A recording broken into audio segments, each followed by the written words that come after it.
We're in the information age, but facts are in short supply. Reject the noise, ask bold questions, and pursue the truth with FBI whistleblowers and founding suspendables Garrett O'Boyle and Steve Friend. This is the American Radicals Podcast.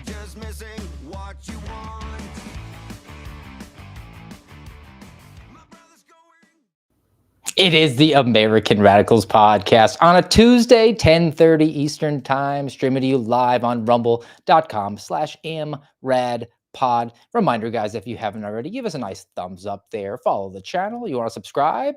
I would really appreciate it very much, helping us to grow and expand the brand out on Rumble. If you like to listen to us on iTunes or Spotify, iHeart, make sure that you give us a nice 5-star rating, a 5-star review. If you're checking us out on YouTube, welcome aboard. If you're not checking us out on YouTube, please just go do it anyway.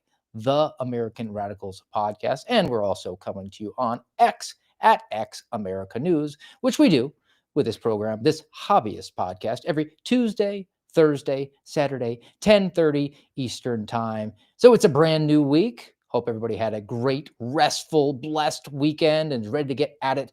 And we are going to get at it with a lot of news stories today. Today is going to be all about consequences, reaping and sowing. Today we're going to talk about blue staters who are from red states and want to go back. We're going to talk about federal workers who are feeling the pinch during the government shutdown. London is failing. The question then is New York City next? Question about Jack Smith and his documents case. What actually was the moment when it all fell apart? An update on the Argentine beef situation. SNAP's benefits, i.e. food stamps, are going to expire by week's end. What could possibly be the fallout? And then a patient zero of FBI political purges.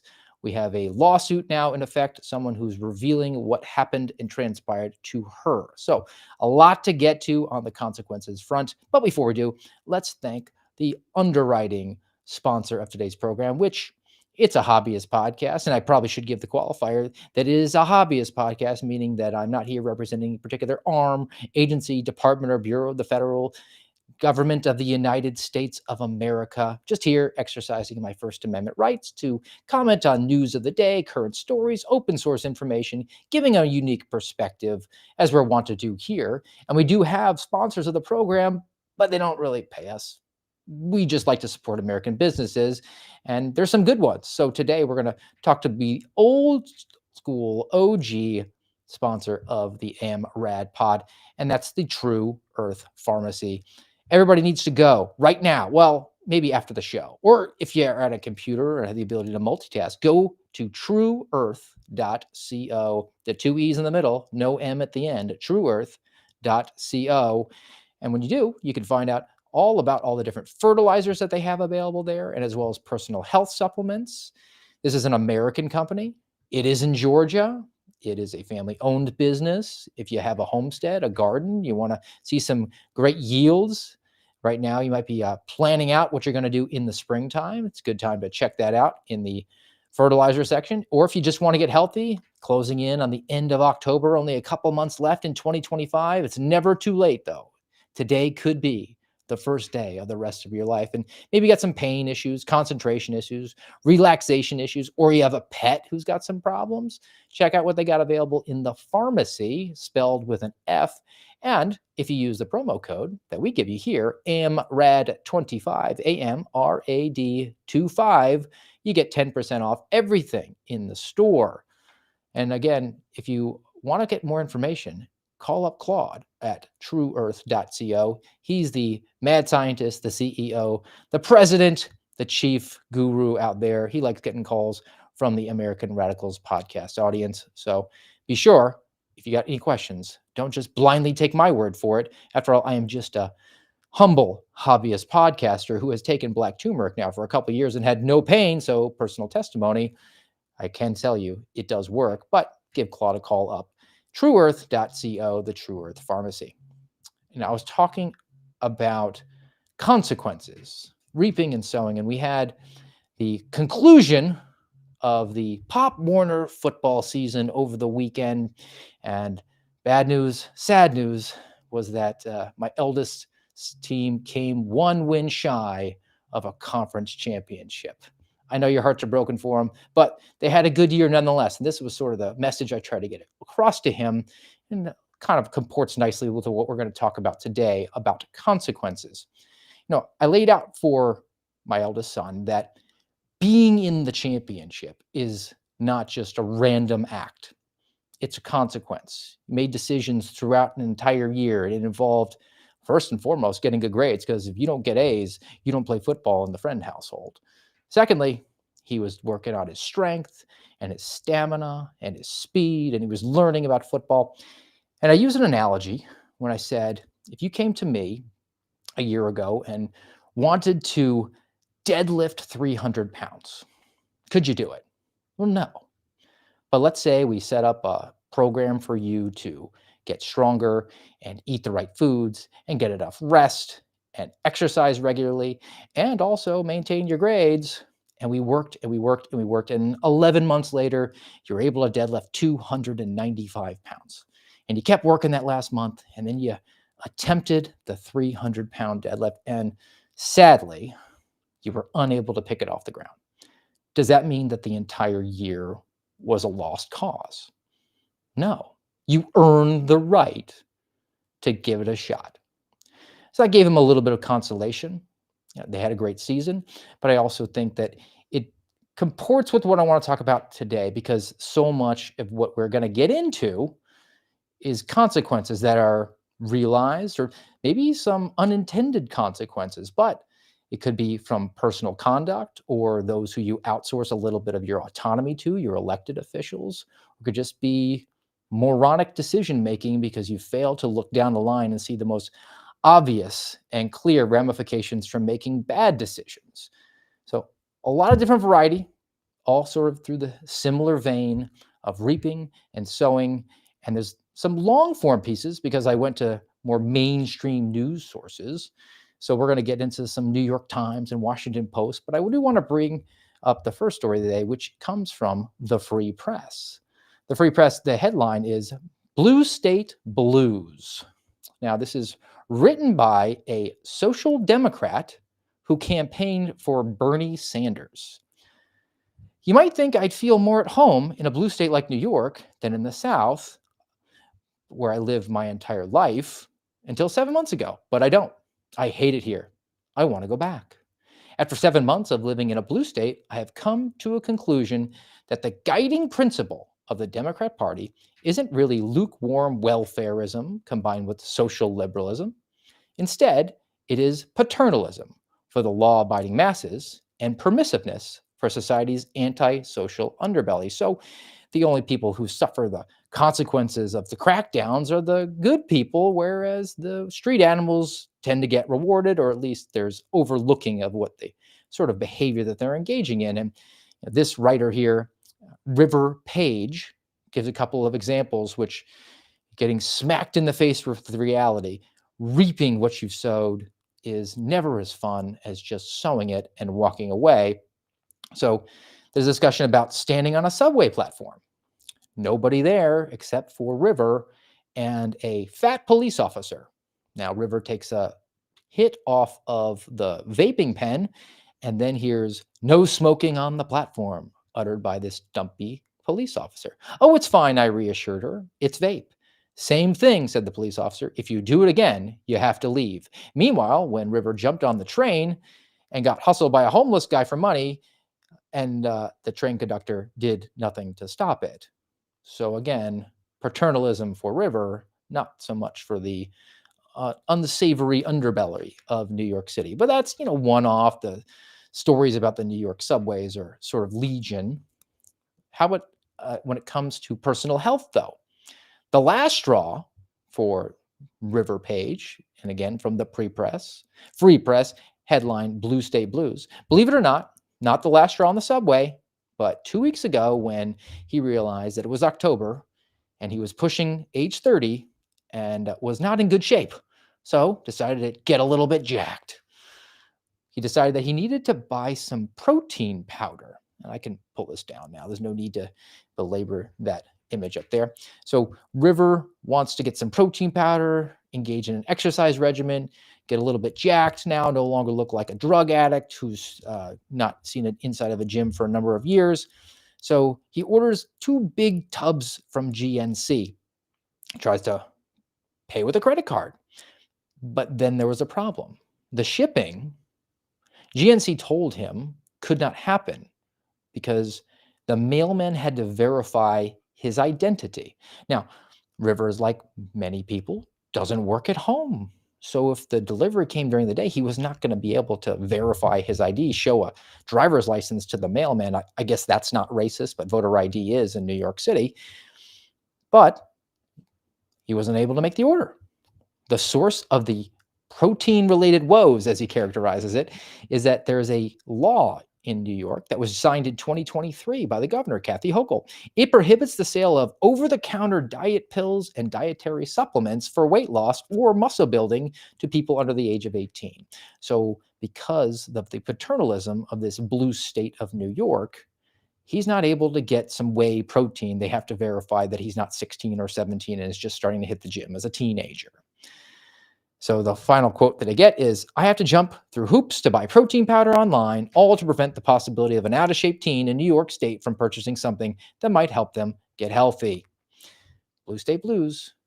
Maybe River will return to the sunshine state of Florida, where I guess he originally hails from. But if he's going to vote that way, he can stay there and suffer the consequences. For all I can muster sympathy for him on that one. Now, let's transition over to some politics and some history, which are not meshing very well, in the opinion of the New York Times, which is what at one point a newspaper, because the headline is "How Politics is Changing the Way History is Taught." Now, this is a campus crackdown section of the New York Times website, because they're decrying how the fact that the cultural winds have shifted and people no longer want to have the 1619 Project jammed down their throat is hurting schools' ability to indoctrinate America's youth into hating their country like good little communists. So from this piece, they actually are decrying it in California. The nation's largest Democrat-led state has passed a law restricting what teachers can say in the classroom and walked back an effort to require high school students to take classes in ethnic studies. Now, as an aside, the New York Times points out how taking classes in ethnic studies results in higher grades for kids because they're a joke. All you have to do is mouth communist talking points and you get an A+. But to the Times piece, supporters of the changes say that they're necessary to correct what they see as a leftward tilt in education establishment. I think that's highly accurate. I mean, if you've been to a school in the last quarter of a century, and now that I'm 40, I'm kind of getting to the tail end of that, but I still qualify. I think you can best sum up, give a Cliff Notes version of American history as you had a bunch of settlers come over to the New World, and they raped and pillaged the Native Americans because they're not called Indians anymore, particularly Christopher Columbus. And then they established the slave trade. We had chattel slavery. And then after the Civil War was fought, we had a Reconstruction that was highly racist, where you had carpetbaggers coming down to the South and troops. And then we had, I overlooked Andrew Jackson taking out the Native Americans and the Indians. Oh, then civil rights, where we had a nice water hosing of civil rights activists. And then we elected Barack Obama and America got cured. I think that's probably the best way you could sum up American history in most public schools nowadays. And is it accurate? Yes. Is it complete? No, not at all. But you can present that political narrative pretty clearly, as I just did in about 45 seconds. And I stumbled over Andrew Jackson. But the New York Times, very upset with how California can't ever share their feelings on ethnic studies anymore. So they go to, when you don't have the facts on your side, you have to present opinion. So the New York Times seeks Adam Latz, historian of education, so a professional useless person, and he is in Binghamton University, and he's going to comment on California, even though he teaches in New York. He noted that school curriculum has been restricted before, and notably during the Red Scare, when Americans didn't like communists. Those were the dark days for the likes of Adam Latz. But The current political pressure is unique. Quote, never before has this kind of fervor from the right owned the Oval Office. Apparently, because the president, Donald Trump, is mean, orange, and literally Hitler. History has never been more politicized. I think I mentioned 1619, but if I didn't, the 1619 Project tries to say that America was founded at that time and as a result is irredeemably racist, which was pushed out during the Biden administration. Back to this piece, though. This fall, staff members noted a significant decline, up to 28%, in the number of page views recorded for some popular lessons. And this was at an organization called iCivics, founded by Sandra Day O'Connor, supposed to be nonpartisan. Now, iCivics does not yet have a full picture of why they've had more than a 28% decline in people who are seeking their course materials, but that's not going to stop the New York Times from speculating the reason.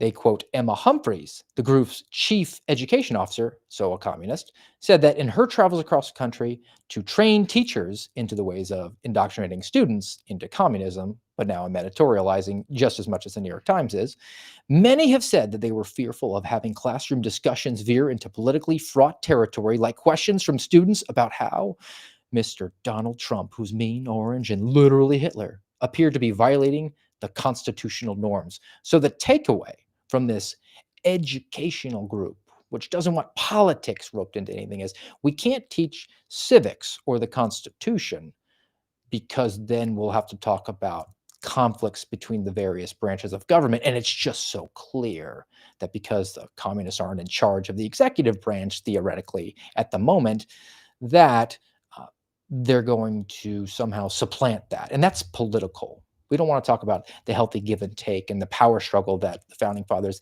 set up by design, the grinding of the gears that is natural in a small r Republican form of government, a constitutional republic. No, they don't want to teach about civics at all, according to them, because it just gets too political. The reason they don't want to teach about civics is because they don't want people to understand how their government fully operates and to believe that they exist under the benevolent despotism of an elected dictator every 4 years who decries things and puts out executive orders that have the force of law. And unless they are to the left of center, they're totally not for democracy. All right, we can pivot away, not from the New York Times, because I said I've got some big hitting pieces from the Times today and the Washington Post, but we're still in the midst, unless it's changed in the last, I don't know, few hours, of a government shutdown. Now, federal workers are feeling the pinch. Some of them have been sent home because they're not essential. I think they probably should lose their jobs. Some of them are essential, performing those functions. They raised their hands, swore that oath to protect, defend the Constitution, to be good civil servants, be patriotic. You're just going to have to shoulder that burden for a little bit of time. And they've missed a paycheck now, and people are starting to feel the pinch. And the New York Times, which was at one point a newspaper, really wants to highlight the trials and tribulations of that group of people. And we'll talk about consequences of this in a moment. The headline is, quote, no idea how long people can hold out, unquote. Federal workers feel the brunt of the shutdown. So as the shutdown stretches into its 5th week, those government employees are confronting an increasingly acute and stressful scenario. The bills are mounting. There's no clear resolution in sight. Some are turning to side hustles like delivering food. I hope they got approval from their agency to do that. Some are walking dogs, selling personal items. Now, this is where we get the sob stories, where they pull out very specific cases to try to make you get a case of the feels, and as a result, be willing to spend trillions of dollars. The case they pick is a 28-year-old TSA officer who spoke on the condition of anonymity because of the fear of retaliation. He said it was the first time he had just been to a food bank. So missing one paycheck has caused him now to go to a food bank. This is a person who's handling security at an airport, theoretically stopping terrorists from attacking you. They should be pretty vigilant. They should be probably somebody of bravery and integrity, and yet can't handle a couple of weeks' grocery bills. Another person from the Labor Department, her name is Imelda Avila Thomas. She's in Texas. She said she'd been going from room to room inside her house to see what she could sell. That's pretty dire straits. And because it's the New York Times, they talk about a specific sofa that she wound up selling, and she was uber sad about it because her mother died on that sofa 3 years ago. So she sold a dead person sofa away, and she's retained it in her house for 3 years while she's worked through the grieving process. So don't you want to just open the government up so that Miss Avila Thomas doesn't have to sell her dead person couch? We went back to the TSA for the third example that the New York Times, which was at one point a newspaper, gives us. And this individual's name, his name is Cameron Cochums, TSA. He's in Idaho, working without pay.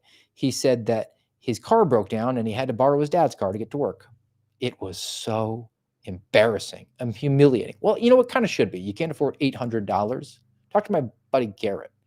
Went 1,100 days without being paid by the federal government, still an employee. Or my buddy Kyle Seraphin. Believe he went a year and some change, had to completely uproot his entire family, move to a different state, move in with his parents. Maybe he had to borrow their car.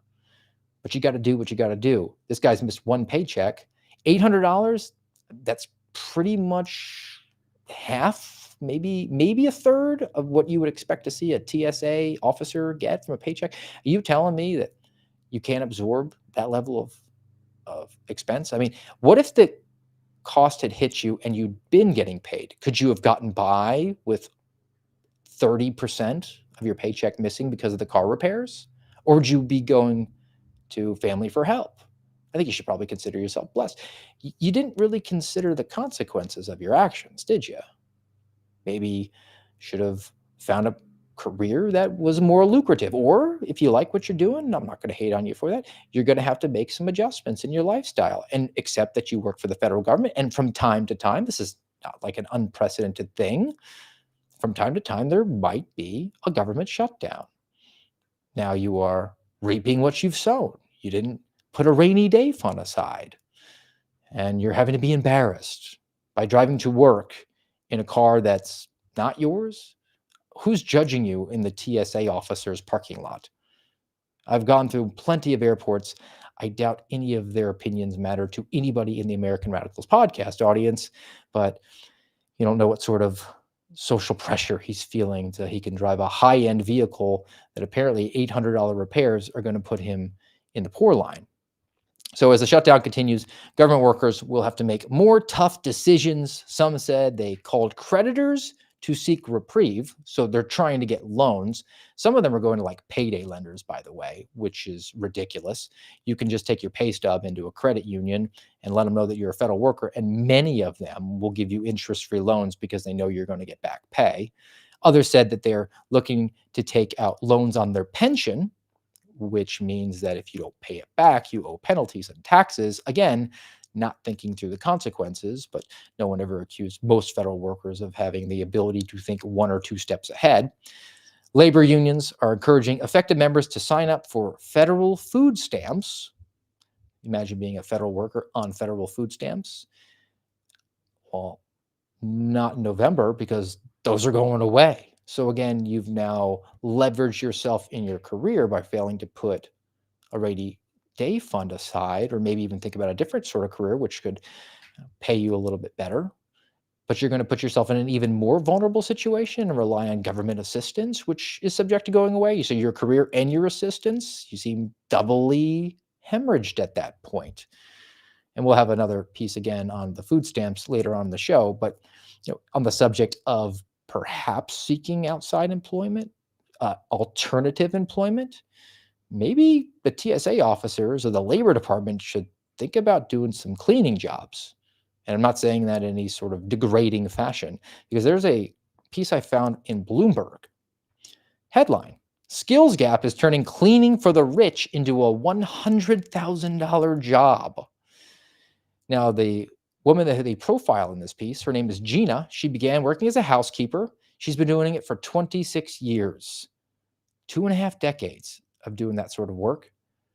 She's climbed the ladder of domestic service. She works in San Francisco as an executive housekeeper. So like many housekeepers for very rich, she is at the front line of a boom in luxury design, because there are some people there that there's this trend in home decor that they try to make their houses look like these high-end museums, and you actually have to be trained on how to do the dusting. You can't just run the Swiffer on it. It can damage some of the furniture. So Gina and others like her have gone ahead, thought this plan out, gotten specialized training in home decor upkeep, and they're able to take care of tables that cost more than Ferraris. Now, before the coronavirus pandemic, experienced housekeepers made about 60 grand. So 5 years ago. Now they easily command well over $100,000 a year. So congratulations to Gina and her coworkers. Well contrived, well thought out plan. They found a niche. They found a nice gig for themselves, and they're reaping what they've sown. They put in the training. They put in the thought. Again, maybe the TSA officers should consider that as a career alternative. Back to the New York Times, at one point a newspaper, and this one because we live in the particular branch of the multiverse where yet everything seems to have flow through 1600 Pennsylvania Avenue because the occupant is mean and orange and literally Hitler.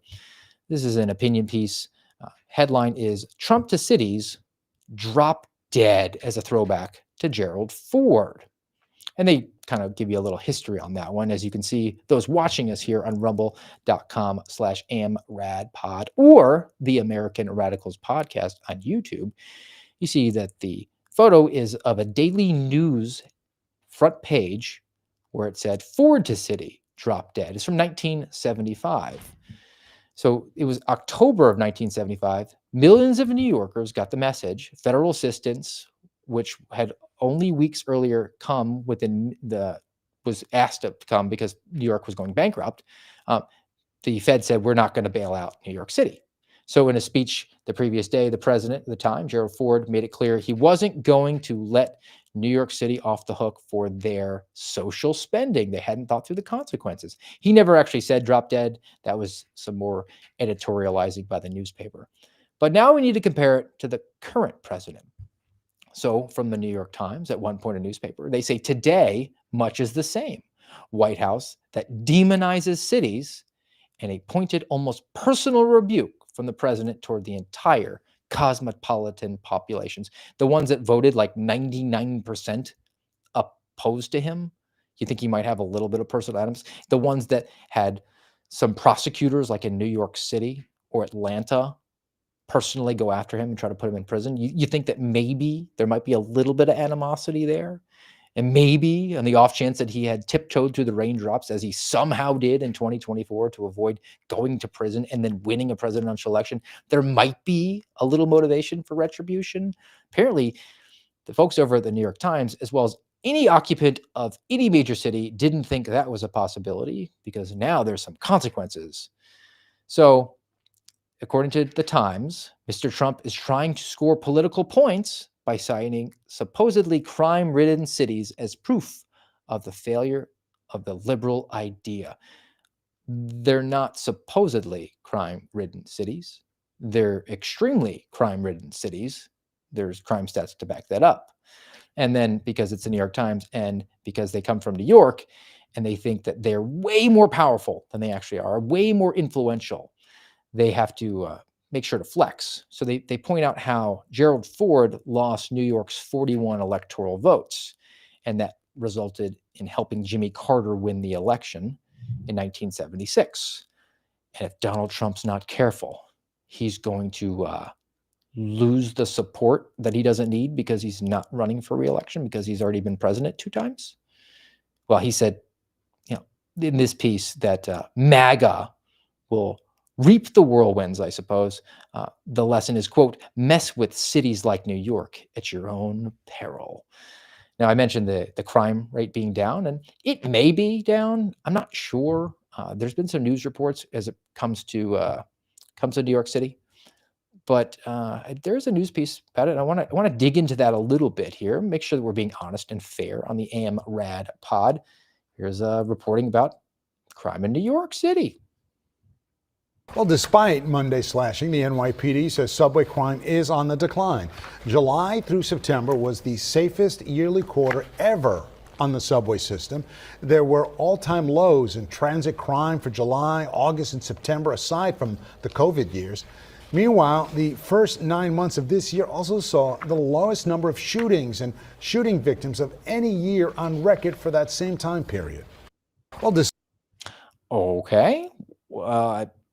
Does the president get to kind of claim credit for that? I mean, he doesn't have any hand in the politics and the crime rate necessarily in New York City, but you're claiming that everything's great this year in the first 9 months and trying to use it as a dunk on the guy who's in charge of the country. So that sort of argument doesn't hold a lot of water. And, it's one local news report, but it's being reported multiple places. So this one comes from NYSFocus.com. Did New York City record its lowest number of shootings and homicides in the first half of 2025? Yes, it did.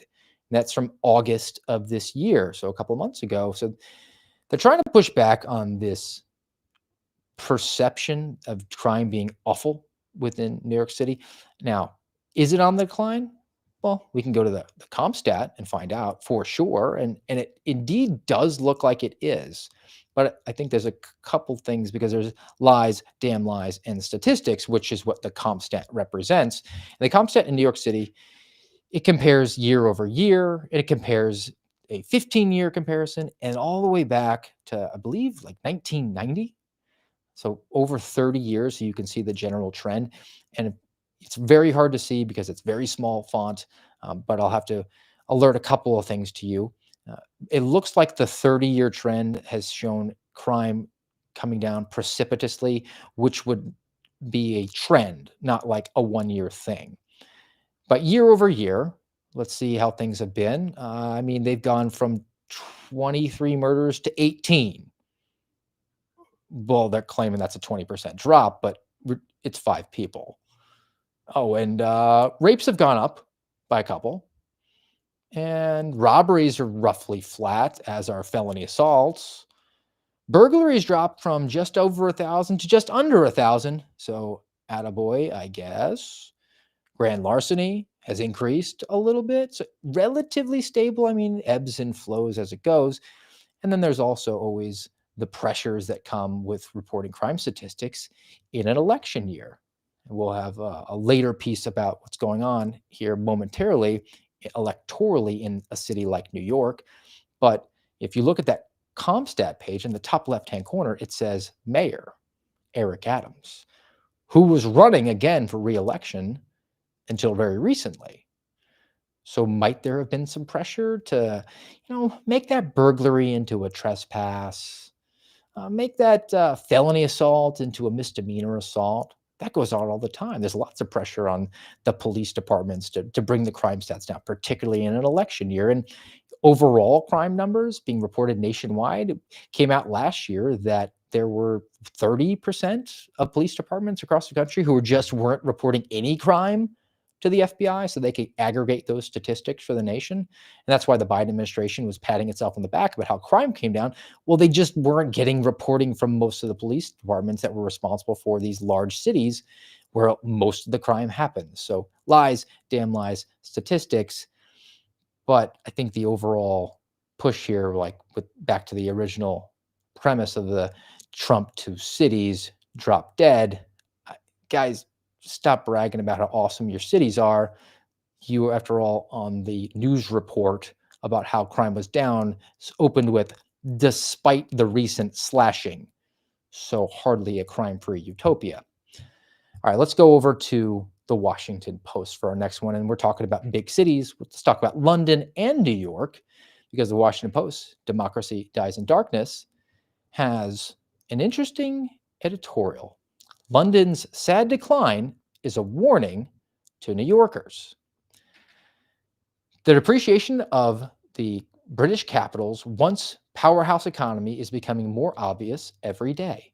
London used to be the key financial hub for all of Europe. This year, it dropped out of the list of the top 20 initial public offering markets in the world, behind Mexico. Indeed, hardly anything gets built anymore. New housing starts down 38% year on year. So people who are native to the area, or maybe even immigrating there, are not coming in such great volume. The main problem is surely this: London has shifted a long way to the left. Wealthy residents in London are now taxed not just on the income that they earned while they're in England, which would be sort of reasonable. They're actually taxed on all of their income they've earned around the world, and they don't even live in England full time. There's also an additional VAT tax, which is like a sales tax, value added tax, 20%. And it applies to tourists who don't live there. So nobody wants to travel to London. And as a result, the city's taken some pretty hard hits. Now, to connect it back to New York, the quote is, next month, New York might elect its most left-wing mayor ever, Zohran Mamdani. From rent freezes to soaring minimum wage to hefty taxes on the rich and corporations, his platform is even more radical than Sadiq Khan. Sadiq Khan is the, I believe, 3-term mayor of London, and New York is primed to elect somebody who's further to the left than this guy, Mamdani.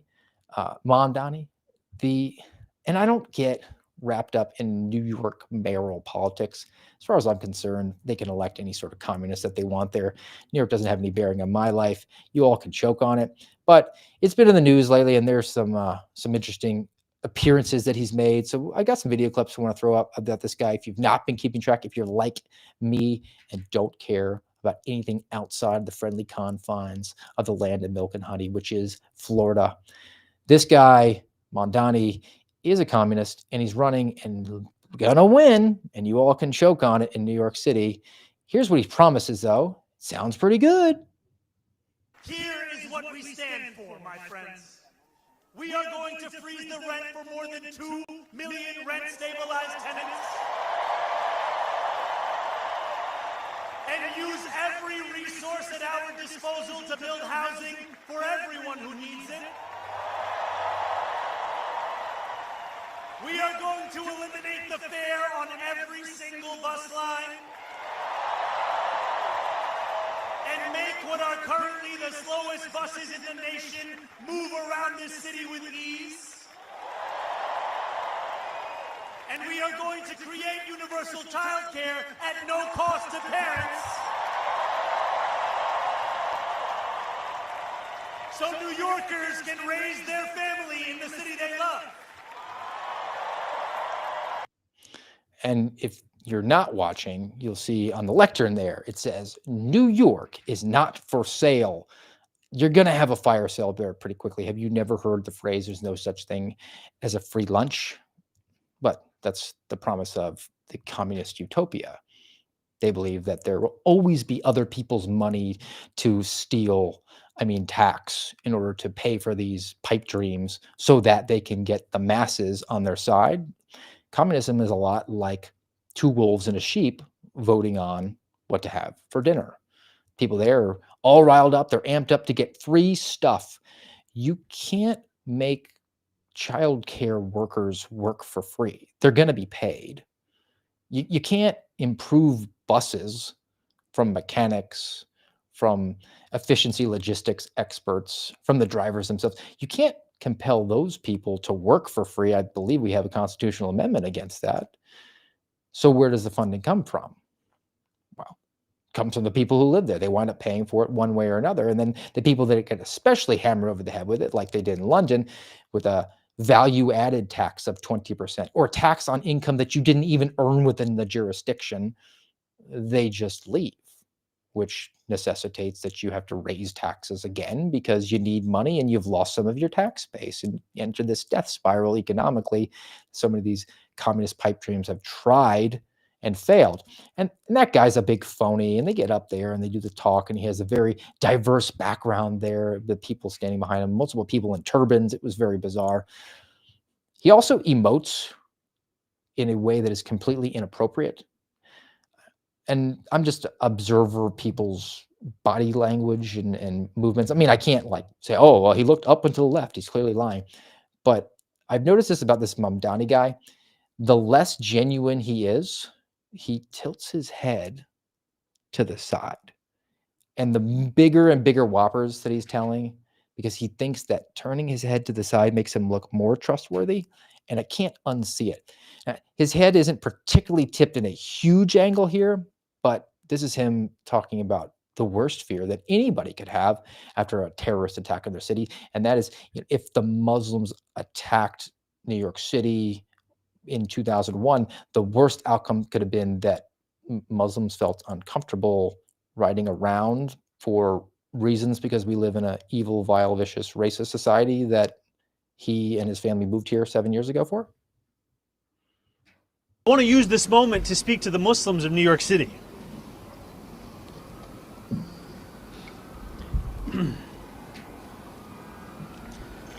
I want to speak to the memory of my aunt.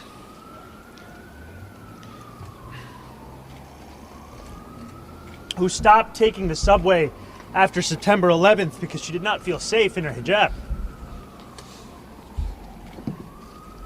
I want to use this moment to... Okay. Very genuine, very sincere. I'm sure he's cried many tears on behalf of his aunt, who was here in the country before he moved here, actually multiple decades. I'm sure they had a very close relationship, but nobody apparently can do math. Certainly they can't do math on a communist left side when it comes to either years or money. They think, after all, that you can make people work for free and there's unlimited funds possible and available, including when it comes to government grocery stores. So one more final video of the communist, would-be communist mayor of New York City commenting on how he wants government-run grocery stores like we're in East Germany. And then lastly, one of your platforms to build city-owned grocery stores in each one of the 5 boroughs. It's really gotten a mixed bag response here. I think a lot of people want to see everyone have access to healthy food. And you propose lowering costs by using city lands or buildings, building food, buying food wholesale, and being exempt from property taxes. So I guess, how would this proposal work, actually, foots on the ground? Look, I think some of the critique I've heard have been from people like John Katzimatidis, who runs Gristedes and is making quite a good bit of money off of New Yorkers in this moment. What I've heard from more New Yorkers, however, is that whether they're making $40,000 or $200,000, when they go to the grocery store, they feel that sticker shock, that the same items they could comfortably buy years ago are now seemingly out of reach. And I look at the example in Kansas, where they have a municipal-owned grocery store. I look at the feasibility study in Chicago, which found that we could do this in an urban setting.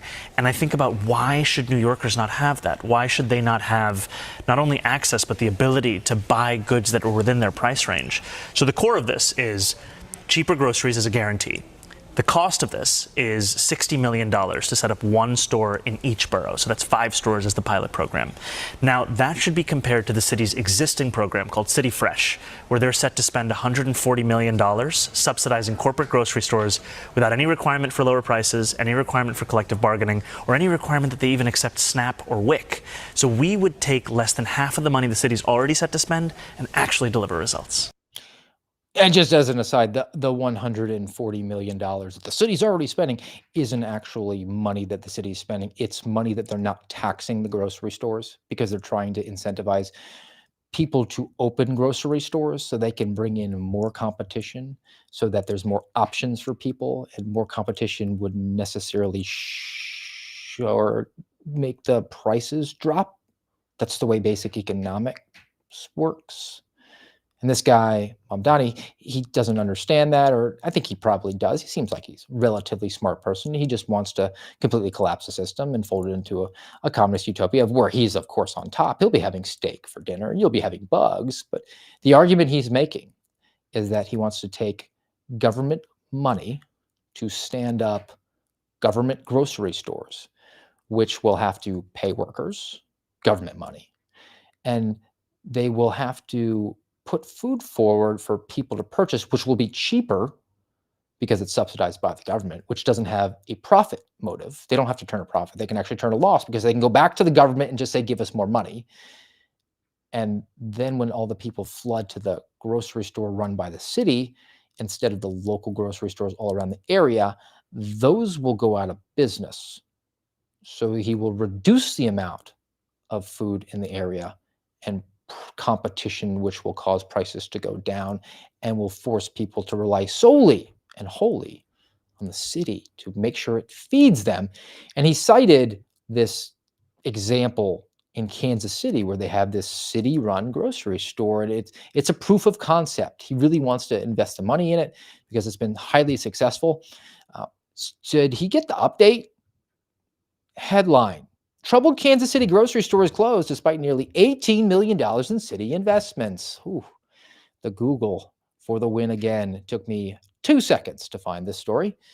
Despite almost $18 million in taxpayer investment over the past 10 years, the Sun Fresh grocery store in Linwood Shopping Center closed its doors on Tuesday. The store couldn't survive enough, even though Kansas City Council put another $750,000 into its operations earlier. This article comes from, what is this, August of this year? So a couple months ago.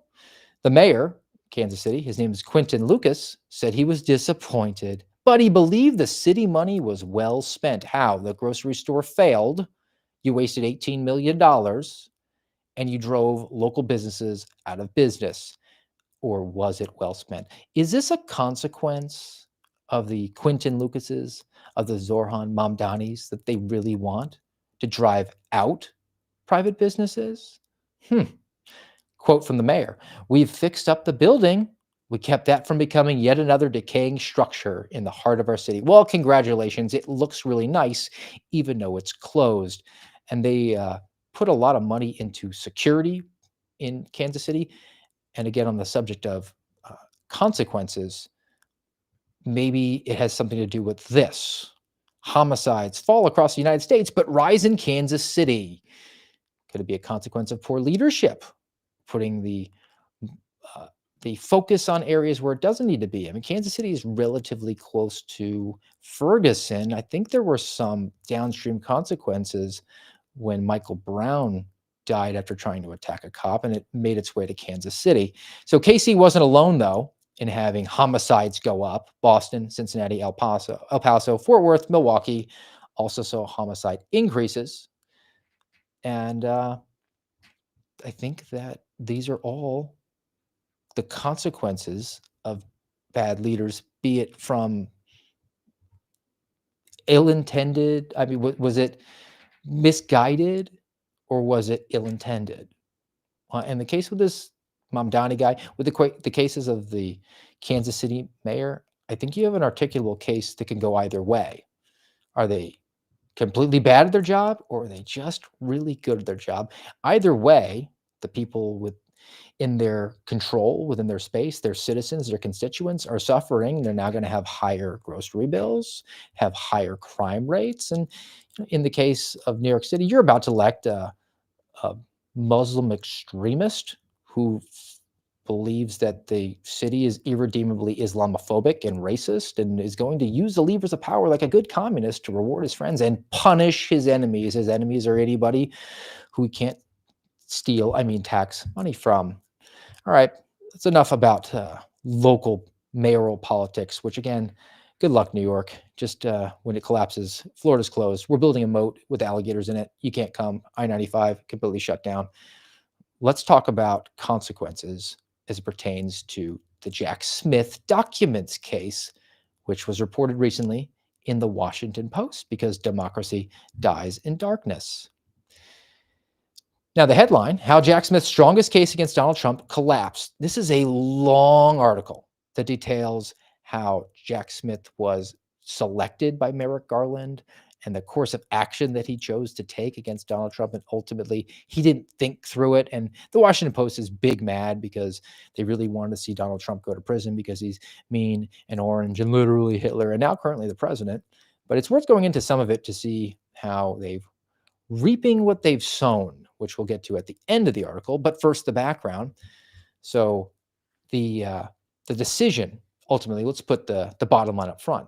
The decision that completely collapsed the Jack Smith documents case against Donald Trump, which involved a search warrant at Mar-a-Lago, was bringing the charges in Florida as opposed to Washington, D.C. So Jack Smith and his top deputies concluded that trying the case in Florida put them in a better legal position because it reduced the risk of the most serious charges being overturned on appeal. They made a tactical decision, but many of the subordinates and the underlings who were part of the DOJ or the special prosecutor's team really, really disagree with it because they were worried about the judge, Eileen Cannon. Now, they figured at first that it was a 1 in 6 chance of her getting the case. She was the judge who ultimately did get the case. She was nominated by Donald Trump, too.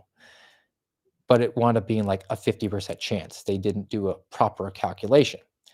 So after the search warrant at Mar-a-Lago, Merrick Garland called Jack Smith to gauge his willingness to oversee the Trump investigation as a special prosecutor. And this is the aside about how just awesome Jack Smith is. He's basically Rambo First Blood. Merrick Garland didn't know that Jack Smith had just been in a bicycle accident and had a broken leg.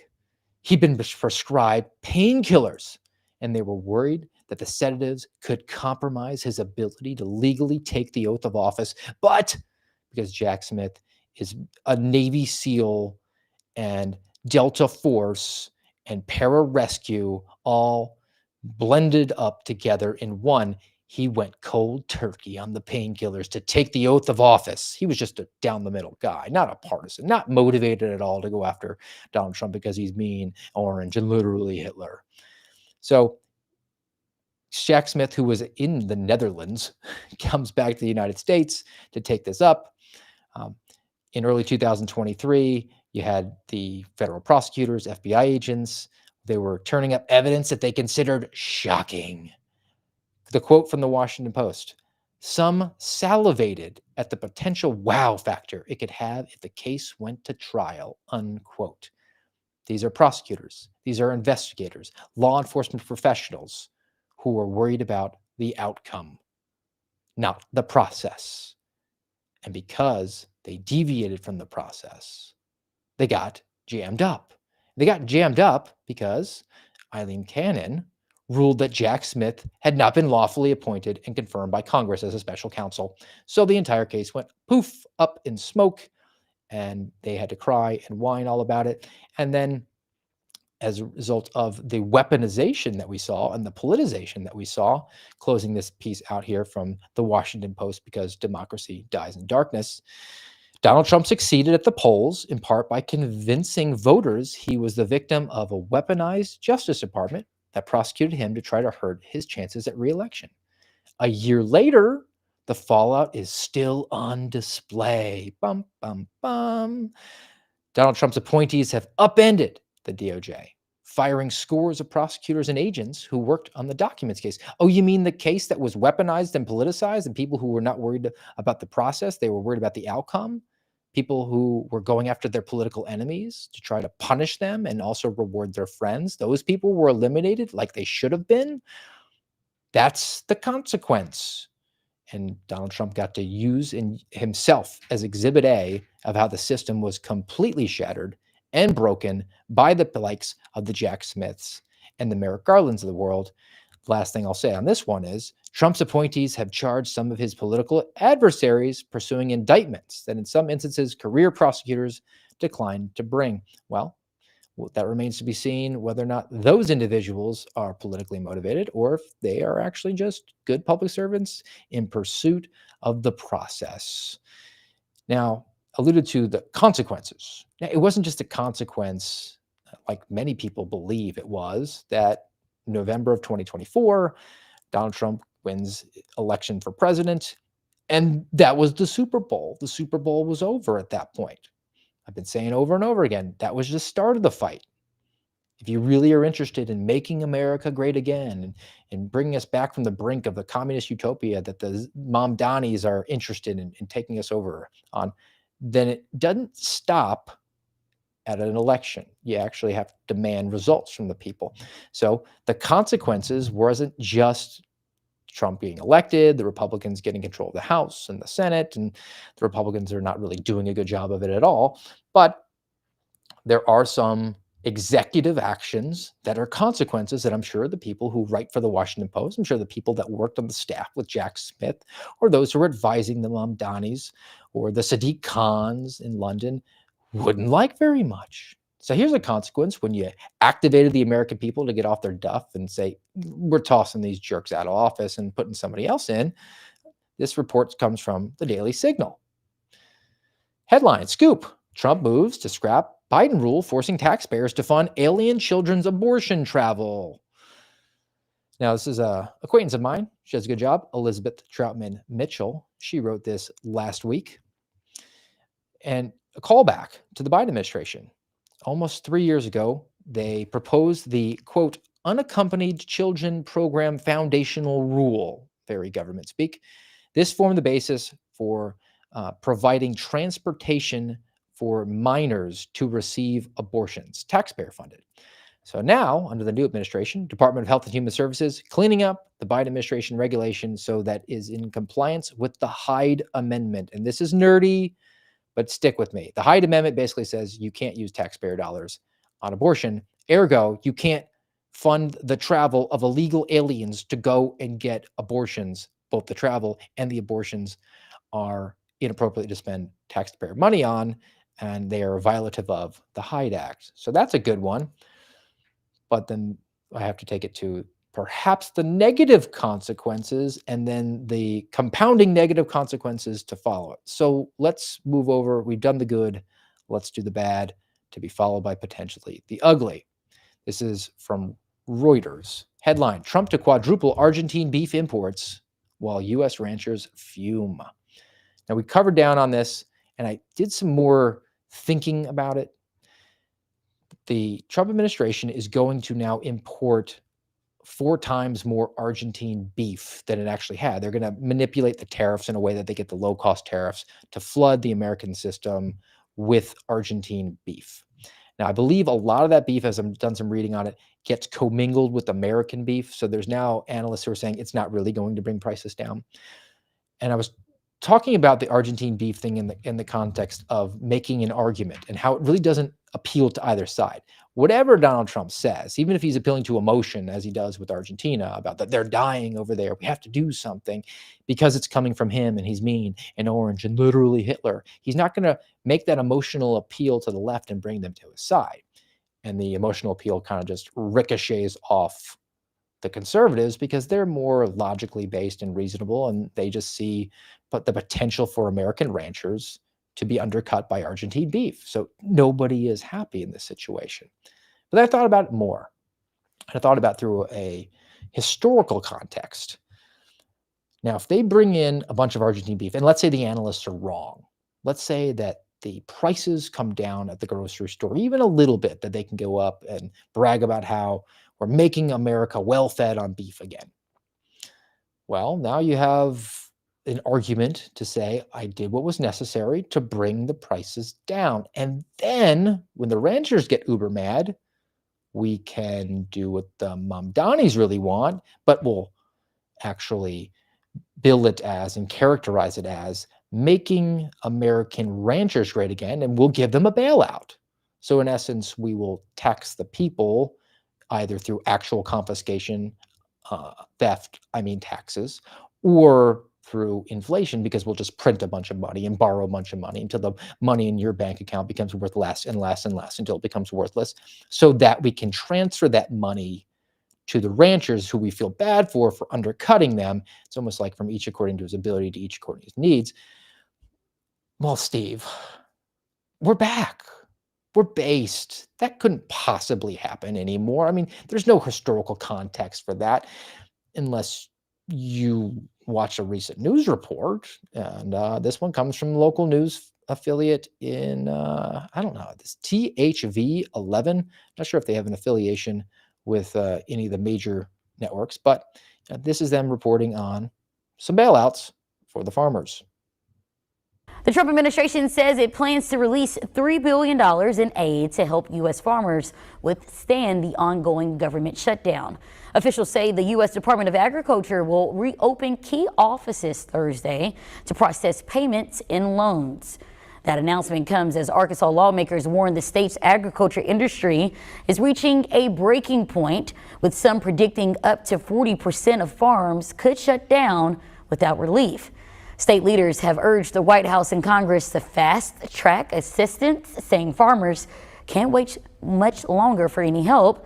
Many point to rising costs, low crop prices, and uncertainty over the farm bill as key factors financially squeezing producers across the state. Well, that's farmers. That's not ranchers. I mean, Steve, you're conflating one group and another. Stick with me. That's recent. That's been in the last few days. We're going to send $3 billion to farmers. Do we just have $3 billion sitting around? I mean, I know our government spends almost $70,000 in debt every single second. They don't have the funds for that. The government's shut down.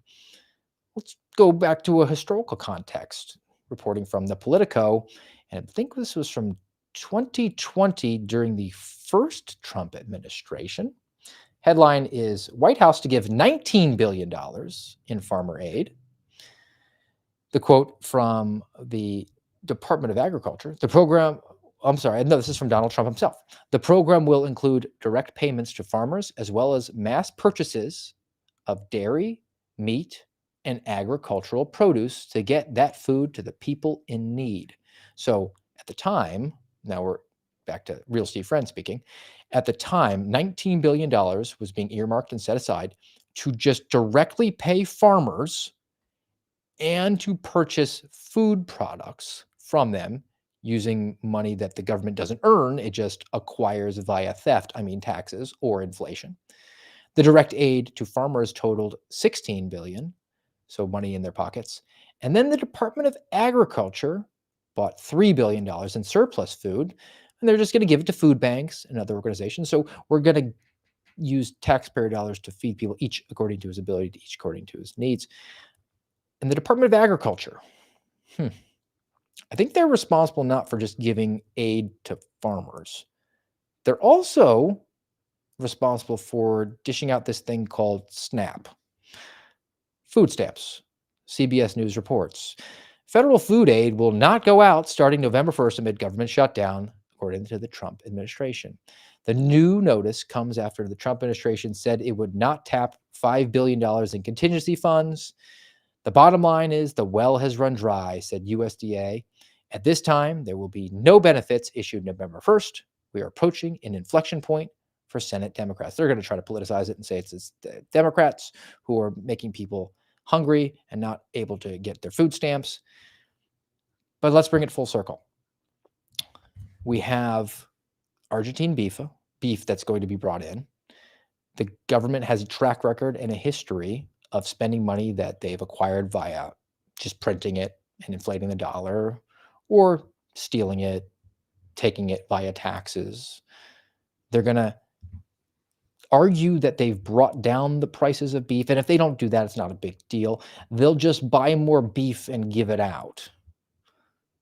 That's in contravention to anything that could remotely appear like a capitalist functioning system. And we've done it all to help out your buddy down in Argentina.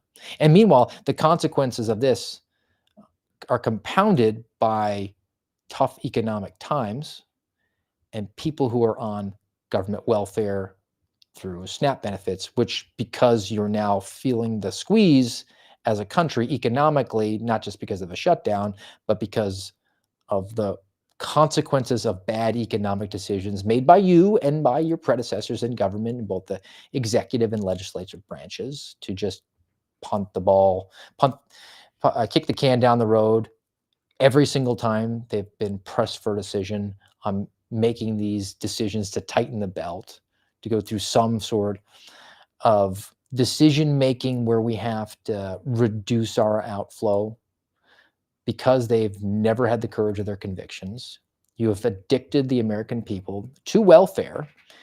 And when you have to have the austerity and you have to just cold turkey, Jack Smith style, cut them off of the food stamp benefits, what are the consequences going to be?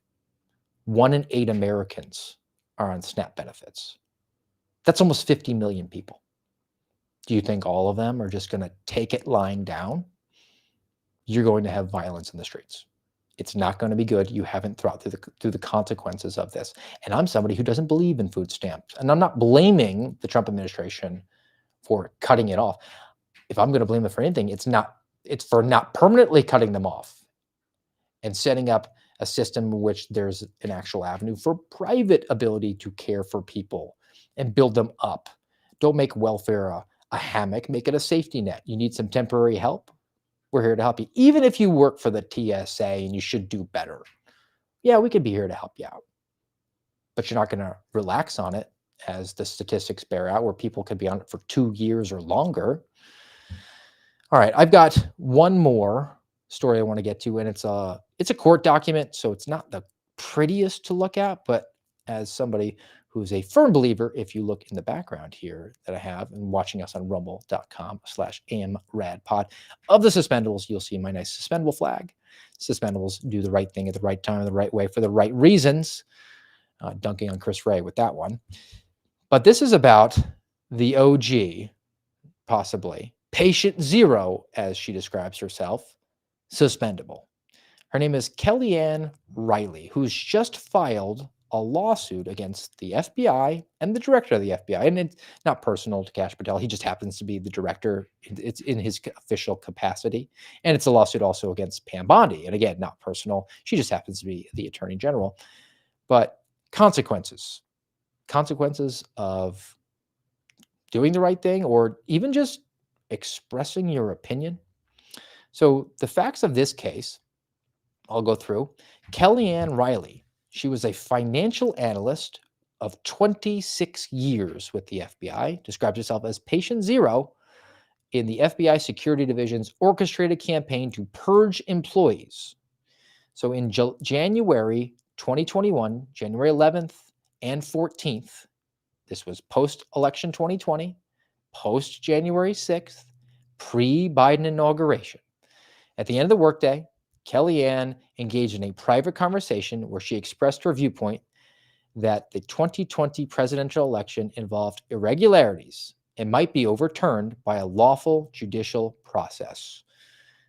February 12th, 1 month later, the FBI suspended her security clearance. The security clearance, those who are longtime viewers and fans of the Suspendables, the security clearance is the hack around whistleblower protections. It's the hack around removing problematic people. Now, Kellyanne didn't make any protected disclosures, at least as borne itself out in this document. There were some whistleblowers involved in her case, as we'll get to momentarily, but she expressed a personal opinion, and was opinion shared by huge numbers of people in the country who had legitimate questions about the election of 2020, and they were never really fully fleshed out because the FBI chose not to investigate any sort of election fraud. They weren't interested in that. They were worried about voter suppression. Now, the suspension of the security clearance means that she can't work in the facility. She has to leave. She's still technically an employee. She's just not being paid. Sound familiar yet?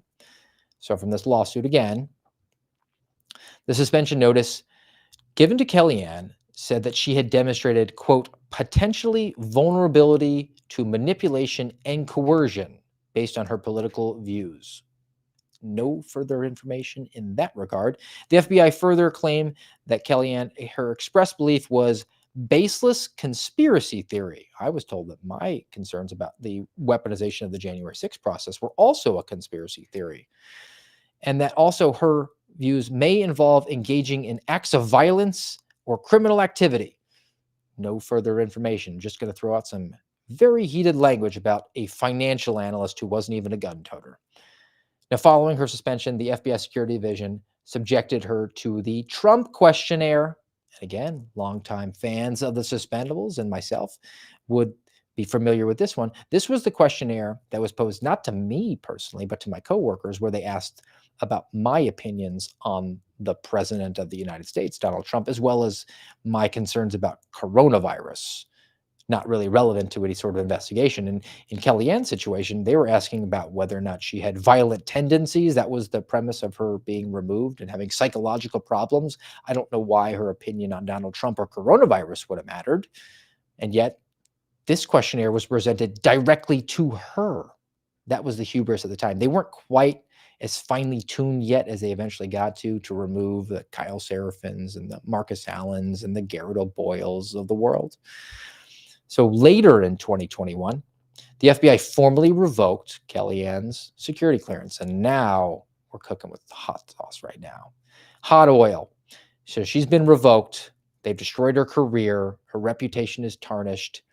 The revocation letter said that Kellyanne espoused delusional beliefs and unfounded conspiratorial statements, besmirching her reputation. She'll never be able to work in that field again. That will always be on her record. They're going to destroy her. So facing suspension without pay and a destroyed reputation, no resolution in the immediate future, she ultimately took an early retirement. And then when she sought back pay from her suffering after almost a year, that was denied, and the process was drawn out to the point where the FBI eventually said that it wasn't just her conspiratorial notions and her violent tendencies and her psychological problems. They had financial concerns because she had failed to pay a bill in 2011, which would have been outside any sort of 10-year review or a background check. You have to do reporting on your financial problems. That wasn't relevant at all, and yet they were able to dig it up. They had their man, and they just needed to find a crime. So now we have this lawsuit in place. I hope Kellyanne Riley is made whole, just like Garrett Boyles, Marcus Allen's, any of the suspendables out there. From reading through this document, which is not short, it's 40 pages.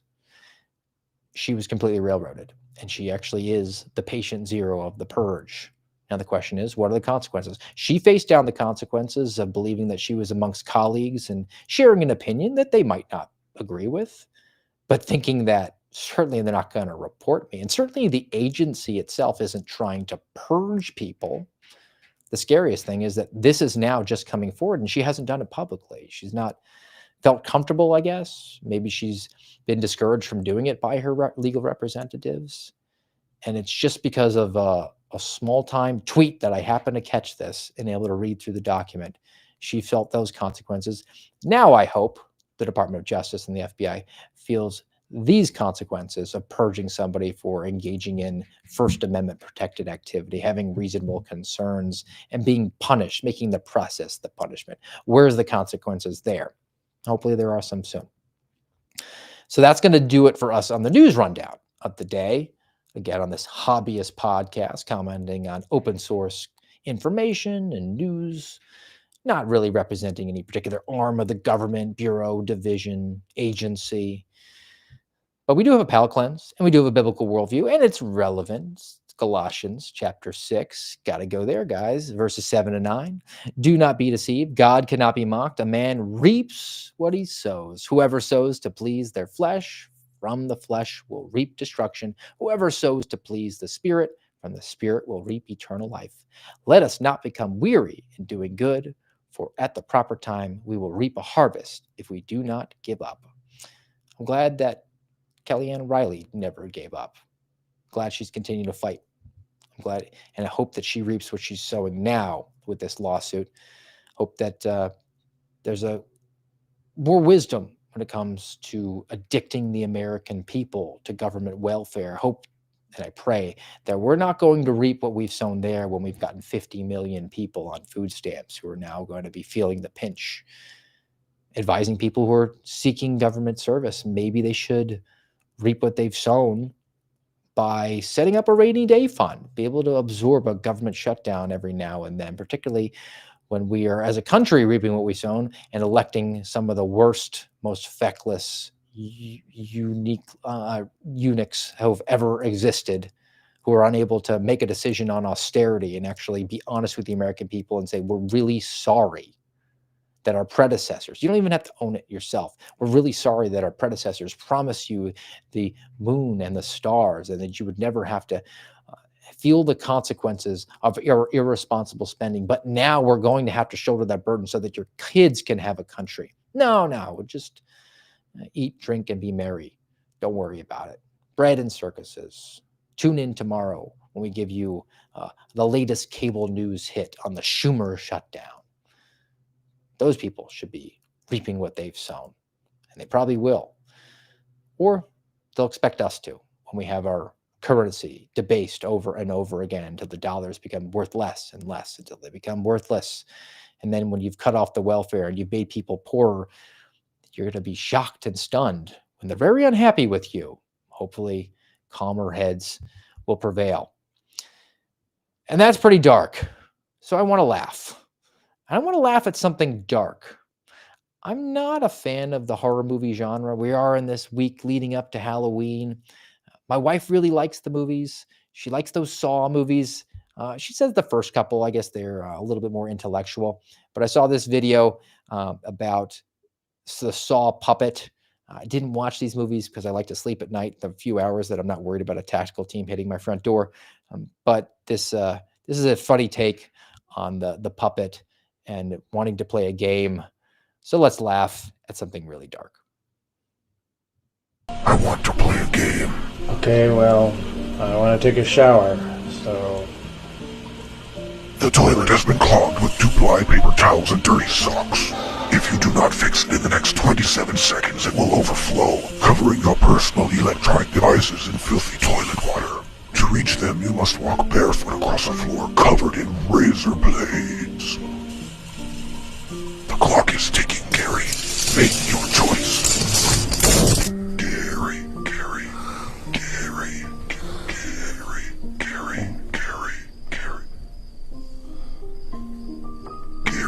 What do you want? Like, what?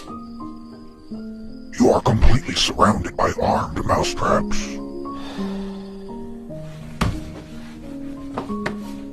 The keys to your car have been force-fed to Bingo. You must retrieve them in the next 5 minutes using any weapon of your choosing from this open drawer, or you will not make it to the office on time. The choice is yours, Gary. The choice is always yours. Just know what the consequences could potentially be.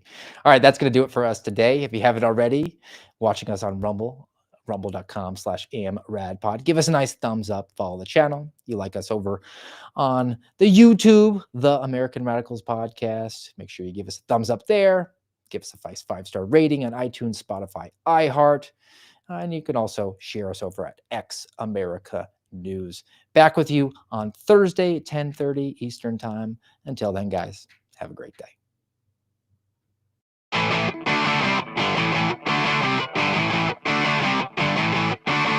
You've been listening to the voice of the Suspendables on the American Radicals podcast. Follow us on rumble.com/amradpod.